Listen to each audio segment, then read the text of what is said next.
Passive income, I would just say, I think a lot of people get caught up on the word passive because they're like, I don't have to do anything and I'm gonna get income. And that is very clickbaity if that's what the concept that you're thinking, because like, I don't know anywhere, it's probably the laws of physics. You can't just get something out of nothing, right? And so passive income isn't about, it's always passive, it's that you usually put time in upfront in some kind of way, and then you don't have to trade time for money long term. So you can build something, you can build an app, you could build a blog, you could build digital products, of course, something where you build it once and then you can sell it forever, potentially.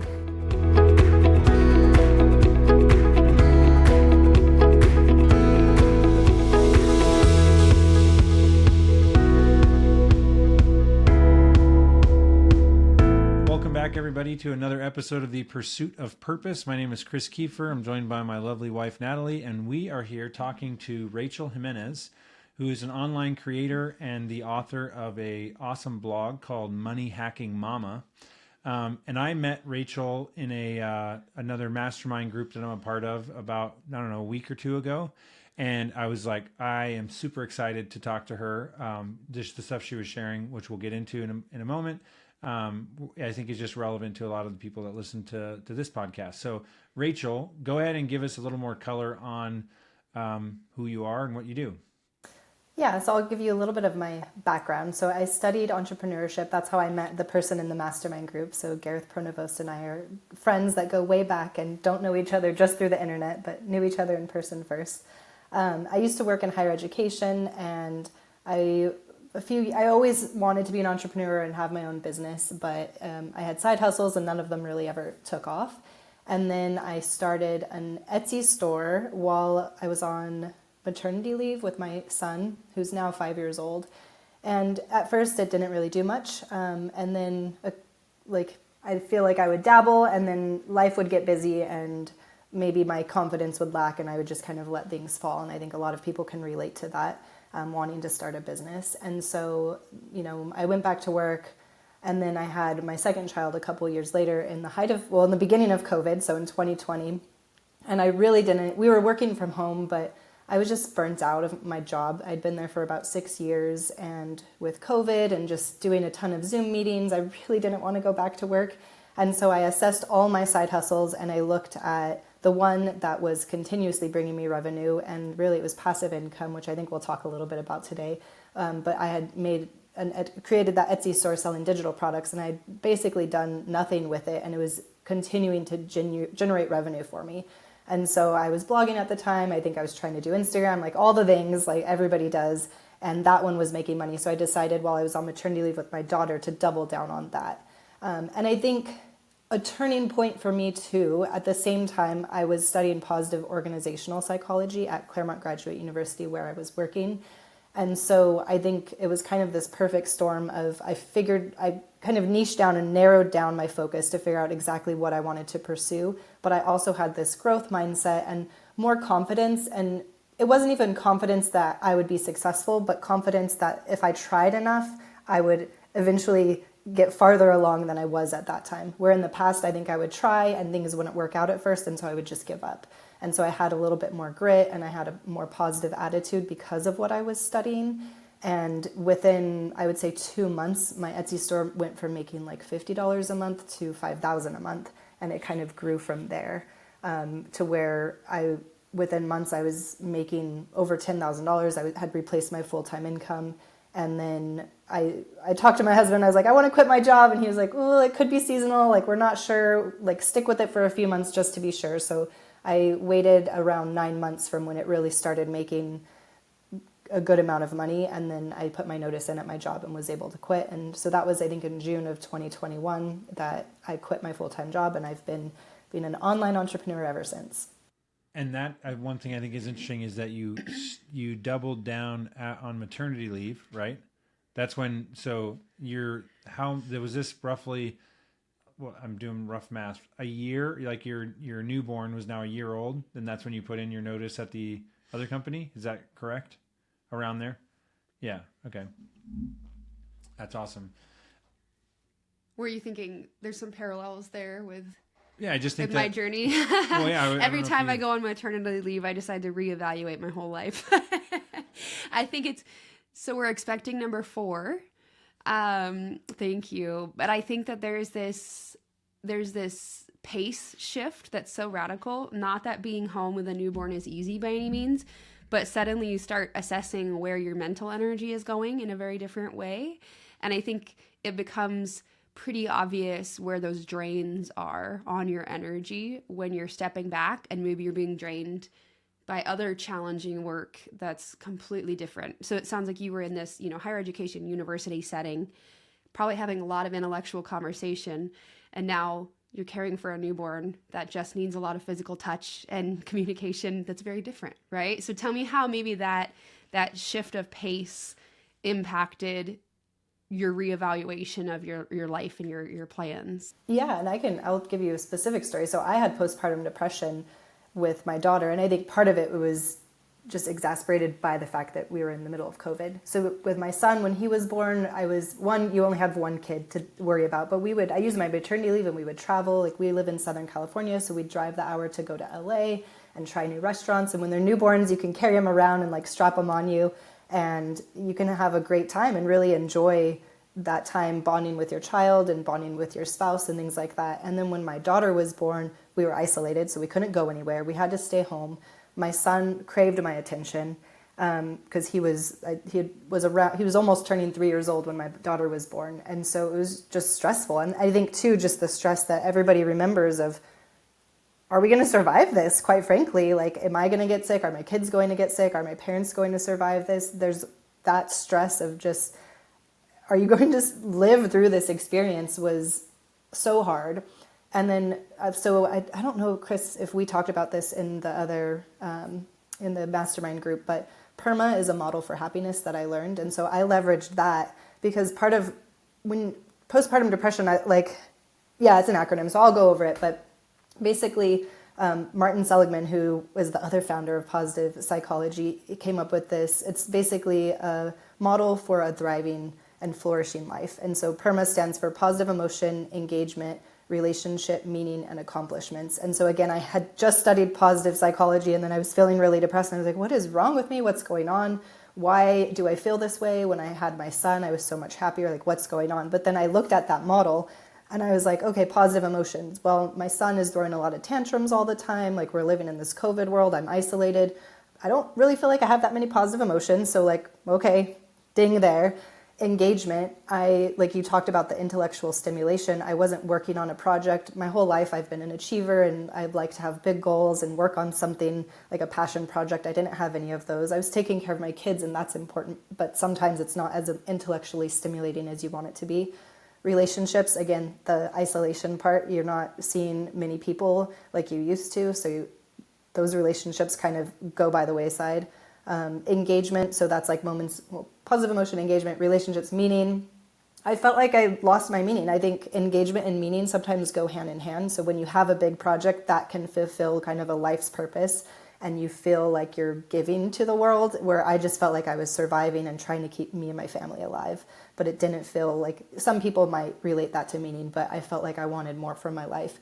And accomplishment, I didn't feel like I was having any accomplishments. A lot of people get that from work, or again, from those big projects that they have. And I've always had big goals and worked towards them. And then, you get that boost when you do achieve them. And I didn't have big goals, and I was just surviving. And so when I looked at that, I was like, well, no wonder I'm not happy. I don't have any of the things that create a flourishing life. But the good news is, once I had that realization and I had this model, I just went through and it's like, okay, how can I boost up my positive emotion? How can I create better relationships? And so, for example, I texted my parents and my sister, she lives in Idaho, and I was like, hey, can we schedule a family FaceTime where we just hang out virtually like this once a week? And to this day, we still have that because she lives in Idaho, so we can't see each other like we used to every weekend or every, a couple times a month or something like that. And so that's our way to connect with each other.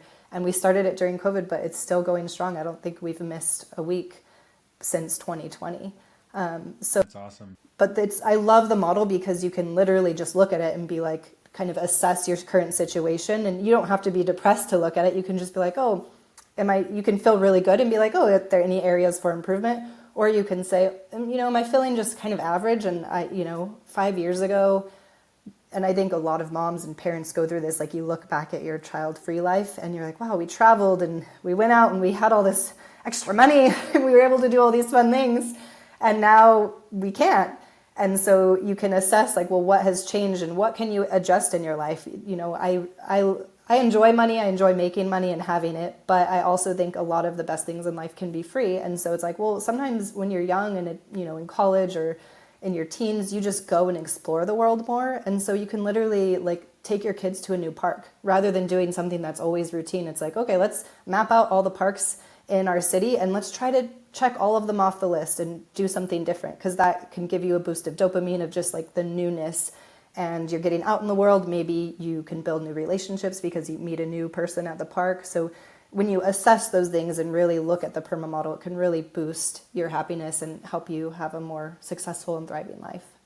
And I'm going to restate that in my own words. So basically the PERMA model is this is my assumption that this is like a therapy tool that's used, like if you were seeing a therapist because of depression or something, they might introduce this, but it's not only used in that. It could be used like just in life. It's used for depression or in therapy. I would hope that it is. But it's the founder of positive psychology. So positive psychology is more based on taking people. So depression, general psychology is, okay, here's average. And then if you're depressed or something's wrong with you, we want to get you to be average. Positive psychology focuses on like who are exceptional people. Let's study those people and see why they're exceptional where everyone else is average or below average. And let's try to get more people to be exceptional. And so I would hope some people would use it in therapy, but I think there's probably a lot of other tools that they use for depression to get people to be average. But I think from a positive psychology perspective, that the PERMA model is based in research that Martin Seligman did. They researched like people that seemed to be thriving, what components across the board were in their life, and the PERMA model, those 5 things consistently came up. And then I know that they also, I think, like tried to get people to put those in their life and see like on a flourishing scale, like take a quiz. Do you feel like you're flourishing? Okay, do these things to improve your PERMA, all the components, and then take another scale and did the factors go up? So one thing that really jumped out to me when you were talking through the PERMA model, have you heard of this before, by the way? I have, but without as much detail. So when I was working in healthcare in a very rural setting in a very impoverished community, before I had any of this language and before I had done any studying of cognitive behavioral therapy or anything like that, what I was just recognizing was that the lack of stability and sometimes financial, but for many other reasons, many other disparities, I really noticed the meaning and accomplishment. The bar was set so low. So I would do interviews for a position at this clinic we're at. And I would ask, what's your goal, or where do you want to be in 5 years? A question that's pretty common in interviews. And the responses I would get was, I just want to have, a stable income and I want to be able to take care of my family. Versus, well, I want to be a CEO. Well, I want to. It was just so different, where I realized this was something that I know you were wanting to touch on. If you look at all kinds of factors and all kinds of disparities, I feel like one of the most powerful things that can come from a community or from your childhood is that mindset. And if everybody around you is in survival mode and in fight or flight, it's very, very unique to be able to seek out major meaning and accomplishment when all you're really seeing modeled for you is, I just want to survive. So when you look back on your life and your childhood, do you feel like mindset played a big factor into being a high achieving adult now? Yeah, I think so. I think, it's like Maslow's hierarchy of needs. And so if you're only worried about like, what are you going to eat tonight? Like you can't necessarily think about the self-actualization. And like, if you're just thinking about how can I get a job to survive, to make, minimum wage so that I can feed myself versus, there's like the first world problems of like, oh, I'm making 6 figures, but I think I deserve 200,000 as opposed to 100,000, or like, I want to get that bump. So I definitely think there's that mindset of feeling confident in your skills and just feeling confident and secure in what you already have is definitely privilege. But the good thing is, I think we can all grow. And so like there's therapists that exist, there's positive psychology, there's books that you can read. And I think it's an interesting dichotomy, because I think on some sides there's like privilege and there's people that have things and people that don't. And so, we're a bunch of white people having this conversation, and I'm very aware of that. And we do have certain privilege just because of that. That being said, I think mindset and just, I've talked to people, and if you might have been born with less, right? Like maybe your family didn't have as much money or something like that. But I've noticed that when people take on kind of a victim mentality, where they say like, and we might talk about this too when we discuss cognitive behavioral therapy, but if you think a certain way, and then because of those thoughts, you have certain emotions, and then because of those certain emotions, you don't take action, the whole like system can break down. So I'll give you an example. If I believe like, oh, I was born into a poor family, therefore I'm never going to achieve anything. If I have that thought and that concept, you might not achieve anything, because if you don't think you're able to achieve because of the situation you were born into, you probably won't ever try, right? And so that's kind of the thought leads to an emotion where it's like, I don't think it's possible for me because of X, Y, or Z. Therefore, I feel sad. Therefore, why even try? Right. And so I do think it's a privilege it's definitely a privilege if you're just automatically born where you think, the whole world is my oyster. Right. And because your family is like, oh, you can achieve everything. And it can literally, it doesn't even have to necessarily be with money. You might just have a supportive parent, no matter what economic situation you were born into, where your family is like, honey, you can do it. I believe in you. Therefore, you believe in yourself. And maybe there's something difficult or challenging in front of you, but because of that belief, you're like, oh, you have that self-talk that your parents taught you. That's like, yeah, I can do hard things. I'm going to move forward. Yeah. I think the idea, or when people talk about privilege, I don't know if this is true, or people listening to this may or may not agree with me, but I feel like oftentimes it comes down to economic, status or literally like how wealthy are you? That's privilege. I would say the ultimate privilege is the mindset that you are able to soak up from your environment and your parents, which naturally or more stereotypically wealthier people, probably like Natalie, you're saying, it's a byproduct of a lot of those factors. But also you could have a very wealthy family that is non-present parents that basically ruin their kids because they didn't pass off. It's like, this is what I think about all the time with my kids. Like, first of all, yes, I have so much privilege. I'm grateful for that. I acknowledge that. I know that, but I need to make sure that I feel like I always go back to the Superman or Spider-Man quote, with great power comes great responsibility. So it's like, yes, that is true. I acknowledge that, but I don't want to squander the privilege that I've been given. And I want to positively influence as many other people as I can, starting with my kids, so that when they grow up, they are thinking, I can do, like you just said, I love that. I can do hard things. Like I can dream and I can accomplish my dreams. And that like underlying mindset of like, I've talked for like, I've said to Natalie before, like these are impossible situations to actually play out. But if you took an ultra successful entrepreneur and you just dropped him into this rural, impoverished community, because of literally with no resources, he had nothing from his past other than his mindset, he or she would flourish. They would find a way, because they are like, I can solve this, even with starting from zero.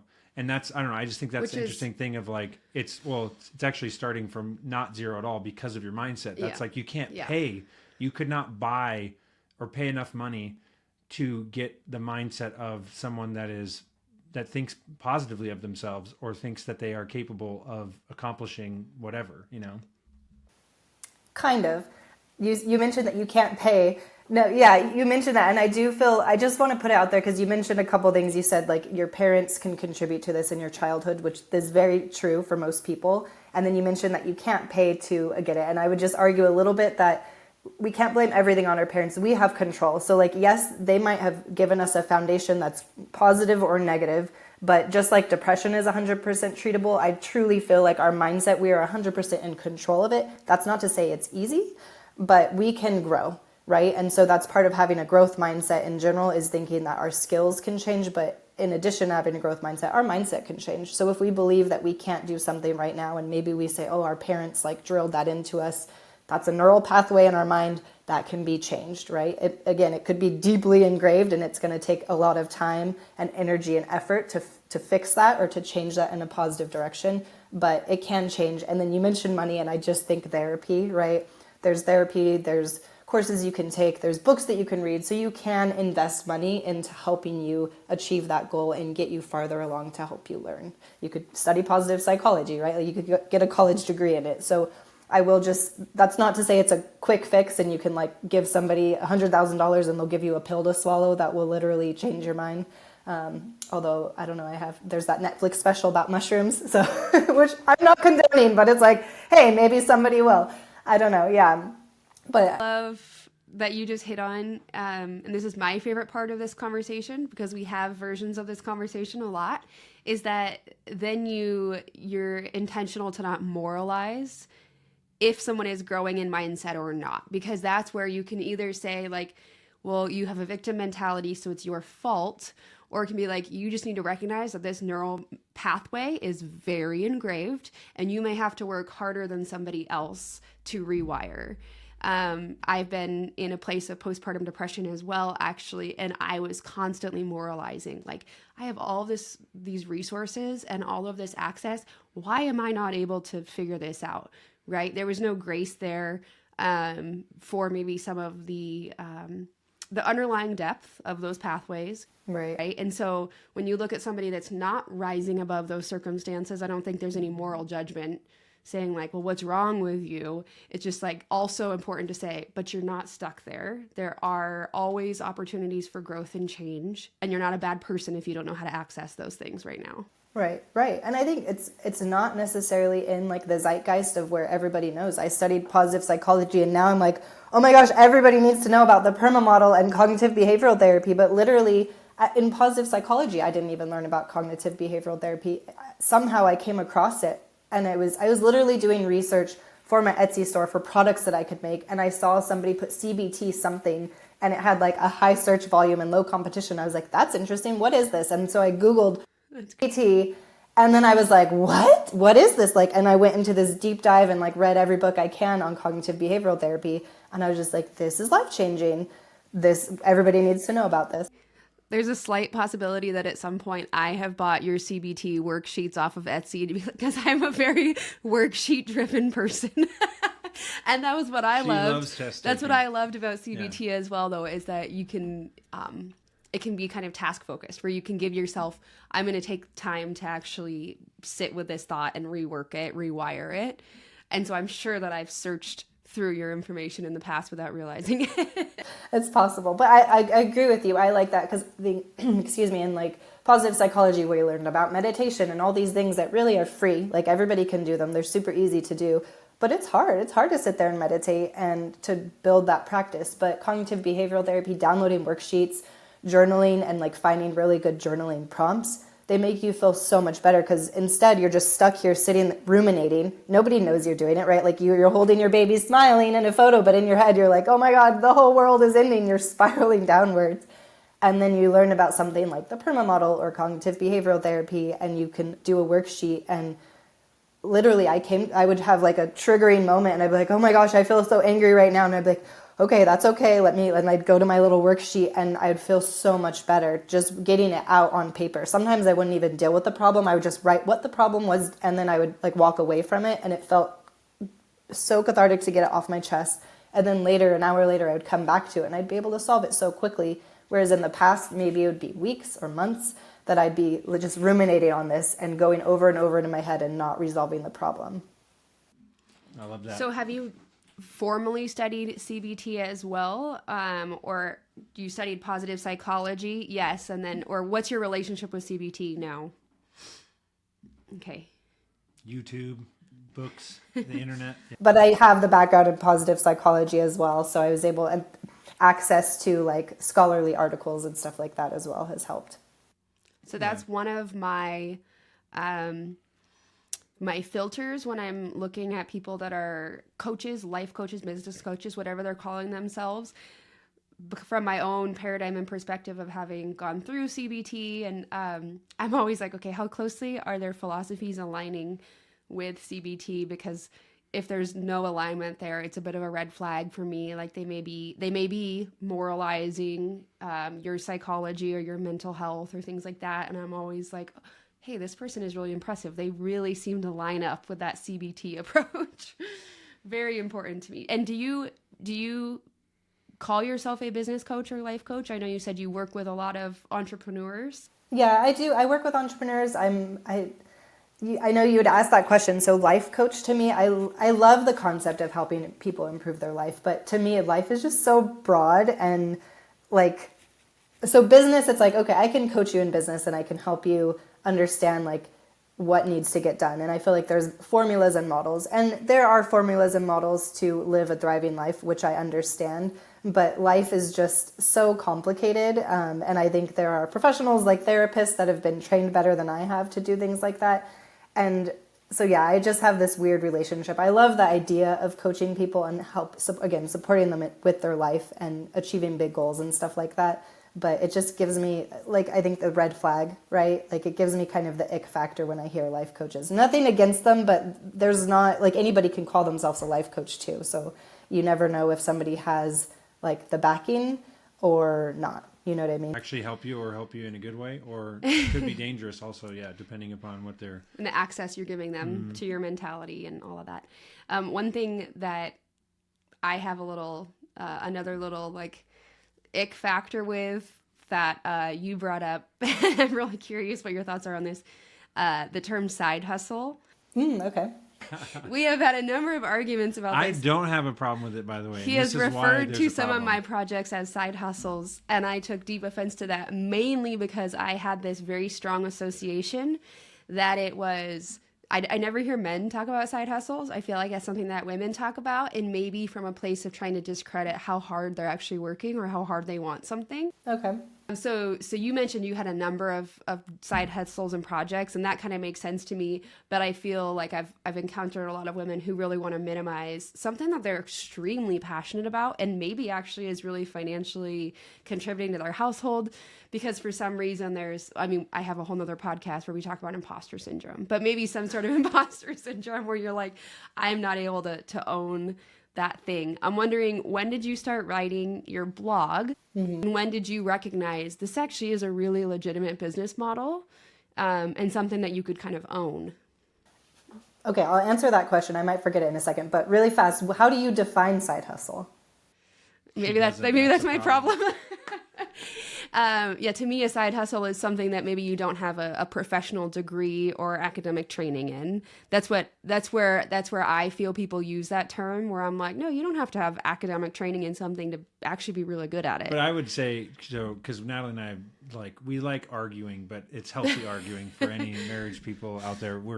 We debate this stuff constantly, but I would say Natalie comes from obviously healthcare background. She's a physical therapist, had to go through a ton of schooling and whatnot to, and then get a doctorate degree to actually practice.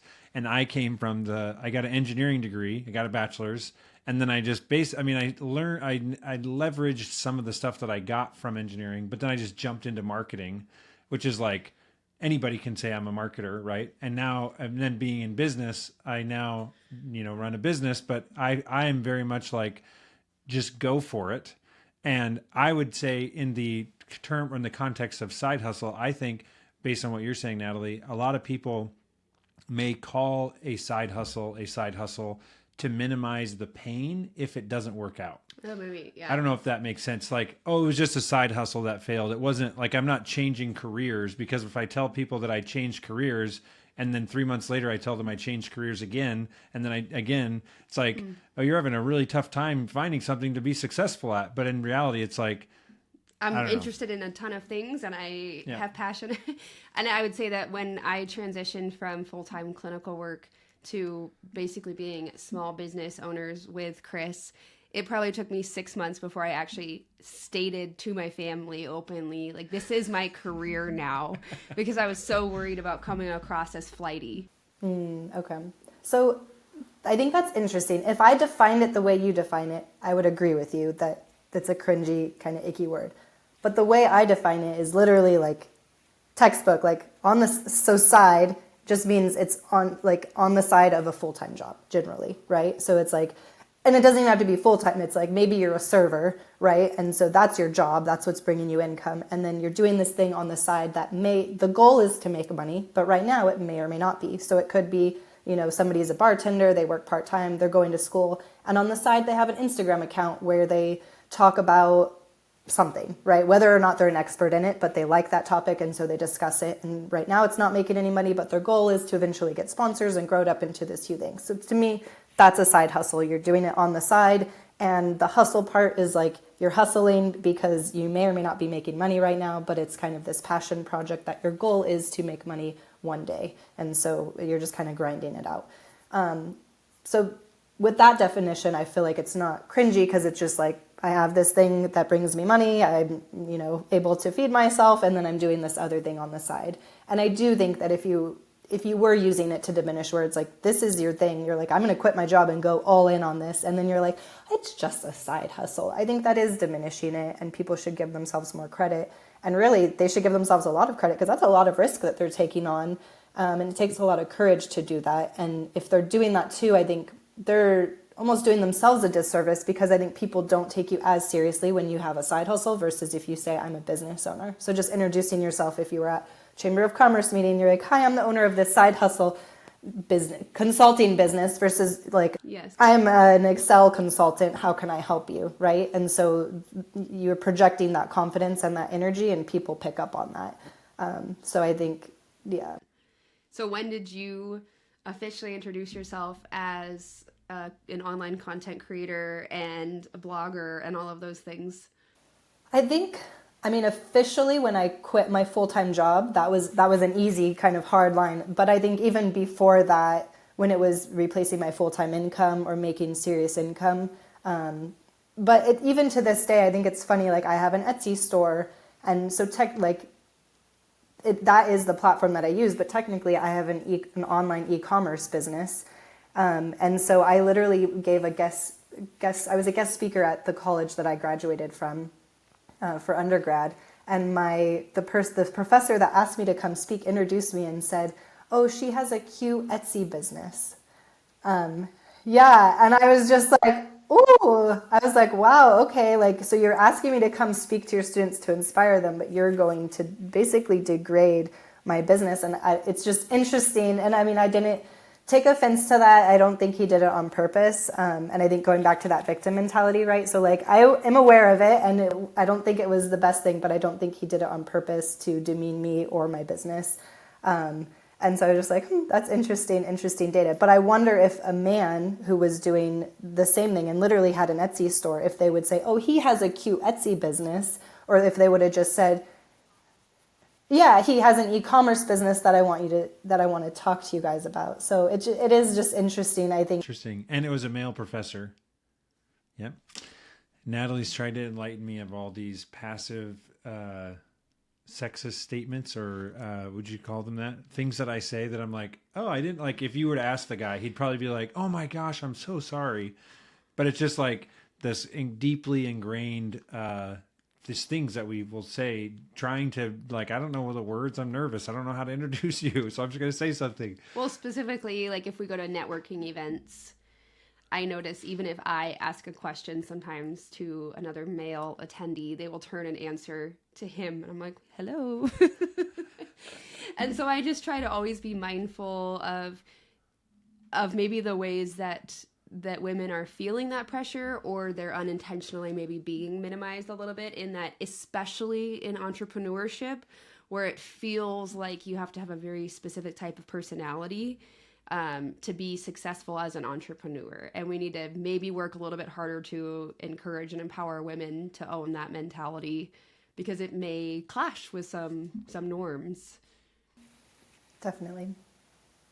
I have one other topic, which I think I had sent this over to you before, but in the same way that Natalie's talking about this side hustle, I want you to like debate with me or enlighten me on passive income. Yeah, on passive income, and so I feel like That's your word where you're like, oh, it's not passive. Yeah, I feel like people Talk about all the cringy statements today. We all have Yeah. connotations that we project a lot from our own. So well, first of all, I would say that I just feel like the I feel like I hear people talk about, I'm trying to come up with some passive income streams. I just want to have like passive income. And I feel like there's a couple like dangers in like having that be the goal. I guess I would say I acknowledge that there are certain income streams that are more passive than others, or I would say require less hours. But to me, I feel like the focus should be more on how can I scale or get paid more per hour for what I do to an like it's not truly infinite, but to a very like large increase. So it's like, because I guess I would be curious when you like you said I had like a passive income, and I feel like when people pursue passive income, it ends up being I made $50 this month, I made $100 this month, and it's not like, I mean, we were talking about even rental properties. Yes, technically you could say that's some passive income, but there's also like a lot of management to sustain it that is needed, and there's strategy, but ultimately the more someone is able to call it passive, I would say they've just gotten really good at minimizing the amount of time they have to put in to get an output of revenue. I don't know if that makes sense, but I guess I'm curious, what do you define as passive income, and to what extent would you encourage people to pursue that versus like, because I guess I feel like it's a clickbaity title. Like, oh, I have a great passive income business for you. It's like, I didn't mention that you're going to have to spend 100 hours building it and then it's passive. But to me, that's part of what I'm saying is that you're trying to strategize a way to decrease the need or dependency of a business on you and extend that out over time. Does that make sense? Totally makes sense. How do you define passive income? Just really quick in like a sentence or two. I would say I don't know if there truly is passive income. I would say maybe that's my summary statement, because I think most income streams do require strategy and systems and processes. And I think that as an owner of that, even like large businesses, I guess maybe you could say passive income would be like I invest $100,000 into a business as like a shareholder, and truly I am doing absolutely nothing and I get a return. Maybe that's what I would say is truly passive, because I guess I could vote maybe or something, but there's nothing that I have to do. Outside of that, I don't know if there is something that is truly passive. It's just a lot of money for the amount of time, in terms of how someone might define a lot of money, if that makes sense. Yeah. So I think there's active income and there's passive income. So I think what you're talking about is active income, where you're trading time for money with active income, right? And so it sounds like what your summary is don't chase passive income, chase active income, but just try to leverage your time to where you're making a very high amount per hour, right? So if you're an online consultant or something like that, maybe you could charge $1,000 per hour, and it's like, you can work 30 days and make 30 grand, and hey, you can work 2 months out of the year and make a living, and then you can go on vacation, or if you can even make $10,000 an hour or do something like that, like charge a lot of money. Passive income, I would just say, I think a lot of people get caught up on the word passive because they're like, I don't have to do anything and I'm going to get income. And that is very clickbaity if that's what the concept that you're thinking. Because like, I don't know anywhere. It's probably the laws of physics. You can't just get something out of nothing, right? Yeah. And so passive income isn't about, it's always passive. It's that you put time in upfront in some kind of way, and then you don't have to trade time for money long term. So you can build something. You can build an app. You could build a blog. You could build digital products, of course, something where you build it once and then you can sell it forever, potentially. That being said, I think people get caught up too, because you're going to have to invest time into marketing, right? And so there are varying levels of passive. And so I think, like you gave the real estate example, so you spend the time to purchase a property, and then you probably renovate it, update it, and do everything. And then if you truly want it to be passive, you can step away and you give it to like a property management company, and they'll manage it for you. They're going to charge a premium. But if you ran your numbers right, hopefully you can just kind of leave it up to them, and they manage everything and they fix things and they get new tenants, and you just get your check every month, right? And it's kind of mailbox money. And so I think that is passive income, but there is that upfront work. And so the same, like I have an Etsy store that sells digital products. And so I created, when I was on maternity leave, I created a bunch of digital products, and there's no guarantee. And I think that's the thing that is frustrating and clickbaity, because there's all these people selling courses that are like, I will teach you how to make passive income. They teach people how to make passive income, but you have to take the action up front. And there's certain levels of risk that you have to take on. You could come up with an idea and it doesn't sell, and so you spent 100 hours and you get nothing. Or like you mentioned, the $50, right? You could make $50, but you invested 100 hours, where if you just turned on online consulting or something like that, and it's like, hey, I'm a consultant, and people are like, great, I'm going to hire you. And within, you put an hour of work into marketing, and now you're making $100 an hour. So that's a better trade-off. But I do think it's a better trade-off short term. But then I like the idea of people thinking about it up front, because, for example, I have a sister that's a speech therapist, and she just opened a physical location.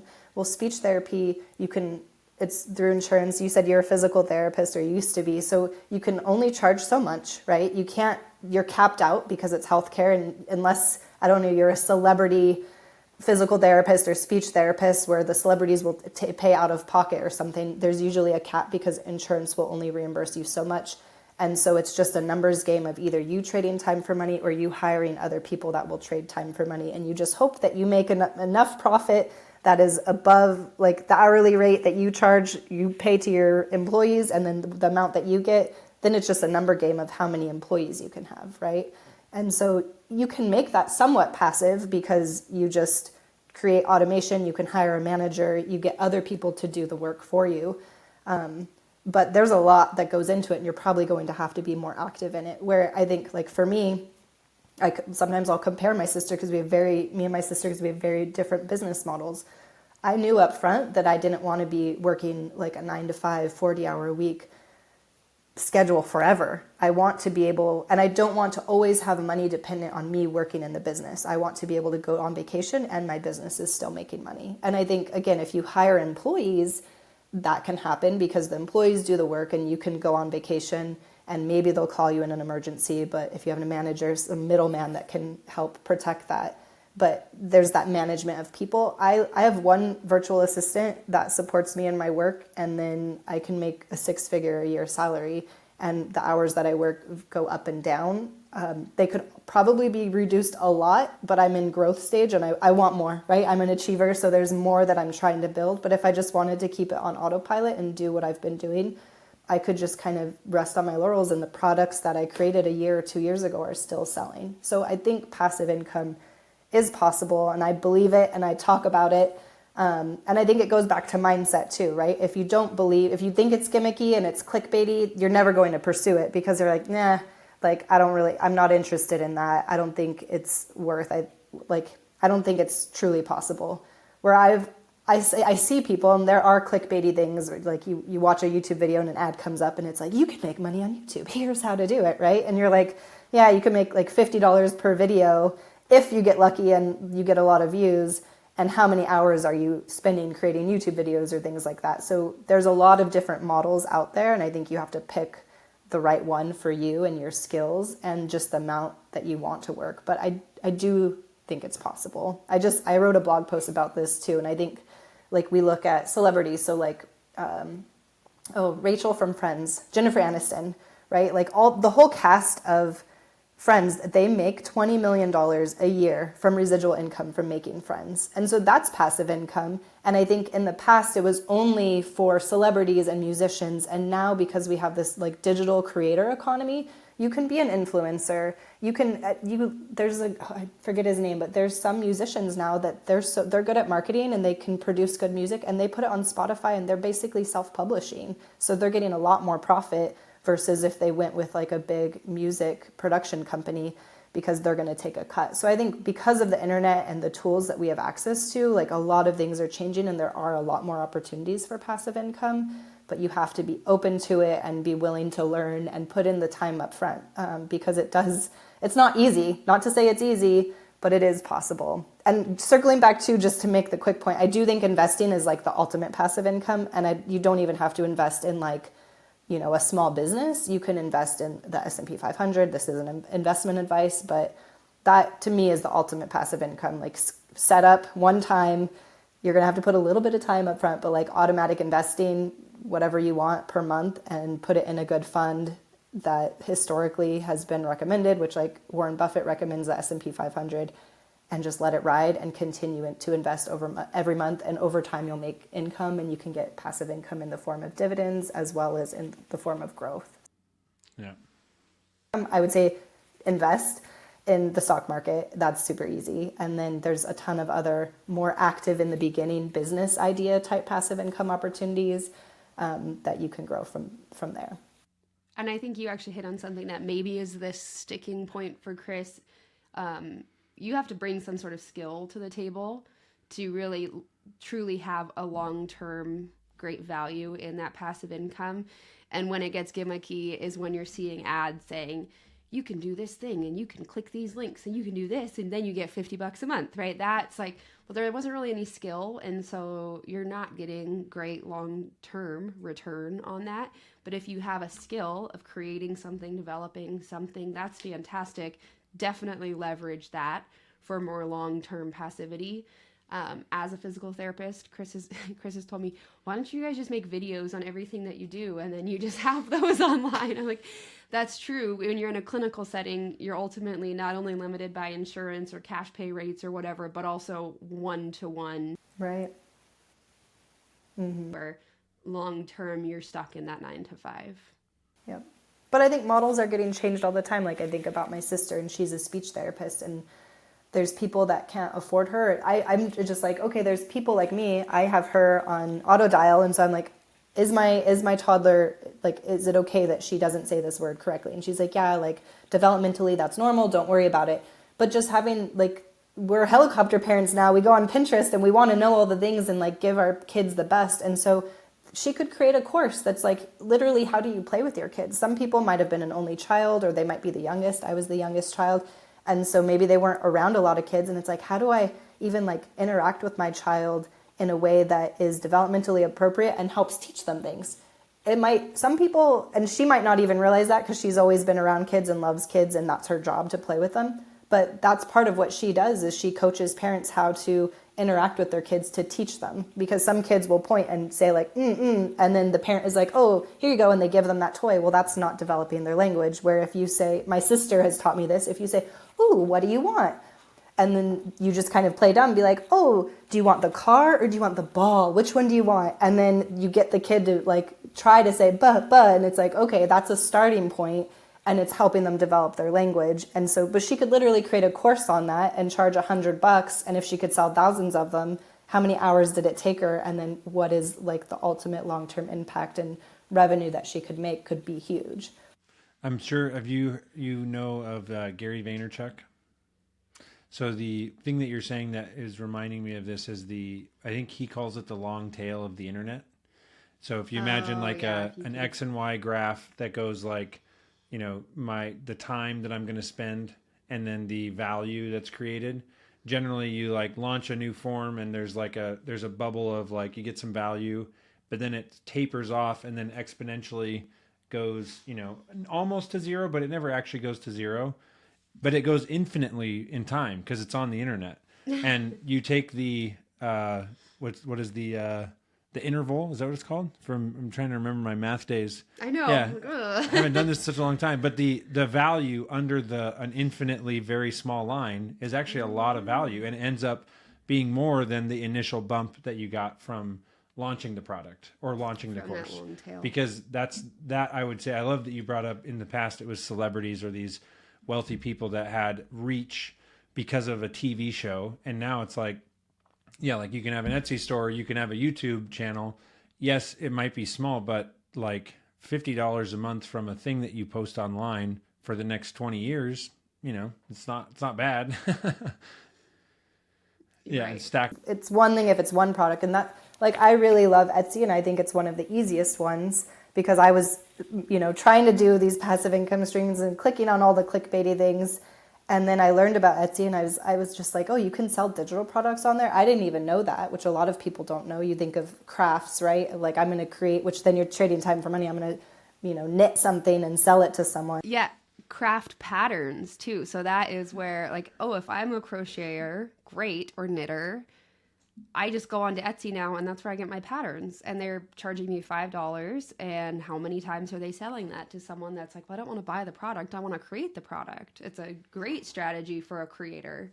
But $5, like, some people might be like, oh, $5, what's that? But you sell $5, just one product a day times 365. And then now put 300 products in your store, right? And like, maybe they don't all sell every day, but what if you have 300 products, 100 of them sell every day, 100 of them, and they're all $5 products, that's $500 a day. Not bad, right? Not bad. What is just curious for Etsy, does it vary on the cut that they take, or is it just a straight, like, 10%, 20%, 30% of the sale? Don't quote me on this, I think it's like 7.5%. I think it used to be 5%, and they upped it a little bit per sell, and then there's a 20-cent fee. So there's a 20-cent fee per item, and then there's the credit card transaction fee that you have to pay, and then there's a cut that they take. Maybe it went from 2.5 to 5%. I think all in all, everything, it's usually under like 10%. That being said, if that 20-cent, like if you sell a $1 item, that 20 cent is going to be 20%. So the more expensive your items, I feel like $5 is a sweet spot to start at, because if you are selling $1 or $2 items, like, the fees are just going to, I mean, it's still not bad because you really don't have much overhead other than that if it's digital products, but if you really want to make money, I feel like you got to start at least like $5 and then go up from there. That's awesome. Okay, we have to wrap up. Head to the questions. Yes. We'd love to hear your book recommendations, 2 or 3, because you said you may only have 2 solid ones. Okay, awesome. Change Your Questions, Change Your Life. I think that is a really good book. I think it's Marilee Adams. I have it right here. But that's one that I read when I was studying positive psychology, and it doesn't talk about CBT, but I feel like some of it is like CBT based. But it's basically like they talk about, you can ask yourself, like, why am I so dumb? Or you can say, oh, what can I learn from this experience? And you're going to get very different answers from your brain and kind of go on a happy path versus a sad path if you just change your questions. But it's a really good book, really easy to read. And I think it's kind of just a skill to have. Another one. We were just talking to our kids, was it yesterday? About how one of our oldest daughter, we're thinking, like, we're very preemptive in this. But we realize that she's starting to enjoy knowing the answer to things. So we'll ask a question and she'll be like, oh yeah, I already knew that. And it's like, great. She's 6 or 5. Almost 6, Yeah, almost 5.5. But we were just talking about how, Ellie, do you know that it's actually really cool and valuable to have the best question? So when you don't know something, to come up with the best question to ask somebody. That's actually better than having the answer sometimes, and just like trying to plant seeds like that. But no, I completely agree that I think I heard in business one time, the question that you state, or I guess it's not the question, the problem you state is the problem you solve. But I would say it's directly analogous to the question you state is the question you answer. Right. Are you trying to answer all the wrong questions in your life? So I love that. Yep. The next one is the New Business Road Test, which this one, Gareth and I, so Gareth is how we know each other, but we both read this in our entrepreneurship classes. So these are very like textbooky, I'm sorry, but they're really good. But it's basically how to do market research, which I think is an excellent skill, and a lot of people just dive in and don't do it. And I think you just like save yourself so much pain and you learn so much. And this basically gives you like a guidebook for exactly how to do really good market research. So that one. The New Business Road Test. I think I have it right here by John Mullins. It sounds like what you just said. That's what anytime I've talked to anybody is like, if you're thinking of starting a business, go talk to 10 people that have done the same business. Would that fall in line to that? or something like more on go talk to 10 customers or 20 or 100, like people that you think. So it's like, I have this idea, and then you go, like, I remember in college, for example, I think my idea was like, hey, there's all these things in the world, like trucks, right, that don't have ads on them, but there's all these businesses that want to market their business. Why don't, like, those truckers are business owners, why don't they just rent out ad space? And like, it helps the whole world, right? Like, billboards are expensive, trucks would probably be cheaper. So then I was like, okay, let me go interview my dad, who used to be a truck driver, and try to get all this input. And so you learn all these things, like you learn questions that you don't even know to ask, because you're going to people like your target market. And sometimes when you're doing this, you might come up with a completely different business idea, because you're getting all this data that is beyond like the knowledge that you already have. But I think so many people, kind of like your daughter, they're just like, this is my business idea, I know I'm right, and they don't have an open mind. And it actually kind of hurts them in the long run in business, where if you go with an open mind and just have open conversations and listen, that's a lot of what this book teaches. Is like, here, ask a really good question and then just shut up and listen and take really good notes. But if you do that to 100 people, you're just going to have so much valuable data. And then you kind of sit back and look at that data, and you can save yourself a ton of money of it not going into a business if you go talk to 100 potential customers and they're all like, yeah, no thanks, I'm not interested in that. So it's like, okay, don't invest your life savings on this business that nobody's interested in, or what do you need to tweak? And then you're like, okay, however I'm selling it right now isn't working. Let me go change, my pitch. And then you can go back to them and say, well, would you be interested in this? And until you get them saying something like, oh, take my money, you keep going back to the drawing board. But I think it's uncomfortable to do, because it's not a normal thing people do. And you don't know, a lot of times people don't like hearing no, or hearing that their idea is bad, but again, it will just save you so much time in the long run. Yeah. I have more to say, but I will let you go to your third book. And then this is the fun one, like the Bridgerton series. I'm a romance novel fan, so those are just super fun for me. And I think it's like, you can read all these business textbooks all days long, and then you stay up till midnight because your brain is just like, oh, this is how I can improve my business. So to wind myself down and have some fun, I like reading those. Awesome. That's the function of light fiction in my world as well. It's like, let's not think about everything else in life and in the day, and let's just wind down. Just have fun. It's important, right? And that's the like positive emotion from the PERMA model. It's like, let's just do something for the sake of doing it for fun, and it doesn't have to make me smarter. That's awesome. And then what about a movie recommendation? You said that was easy. Yeah, that is easy. So I always go back to, there's this French film called Amélie. Have you guys heard of it? No.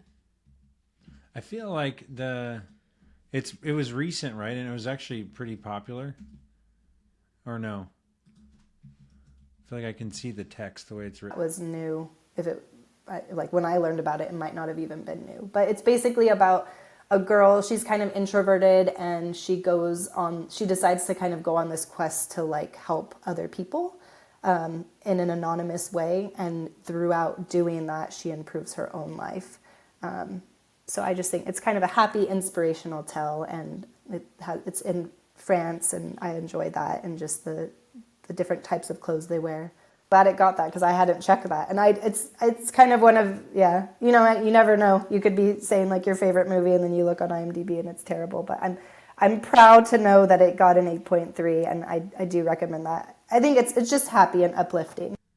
Oh, great. Awesome. Well, Rachel, thank you so much for coming on. And yeah, it's been fun. Thank you for sharing your nuggets and wisdom on the various topics. And yeah. Anything else? Well, last question. If people wanted to get a hold of you, how can they do that? Yeah, you can go to moneyhackingmama.com. And then if you want to email me, my email is mama, M-A-M-A, at moneyhackingmama.com. Perfect. Awesome. Thank you, Rachel. Yeah, my pleasure. It was fun. Thank you for your attention and listening to this episode of The Pursuit of Purpose. Your feedback and comments mean the world to me.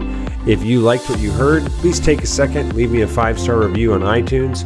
If you've got suggestions for future episodes or just want to say hi, shoot me an email at chris@chriskiefer.com. Don't forget, I make it a point to include all the links to the books, movies, and resources mentioned on this episode in the show notes. You can see those directly below in the description or on my website, chriskiefer.com. Thanks so much, guys.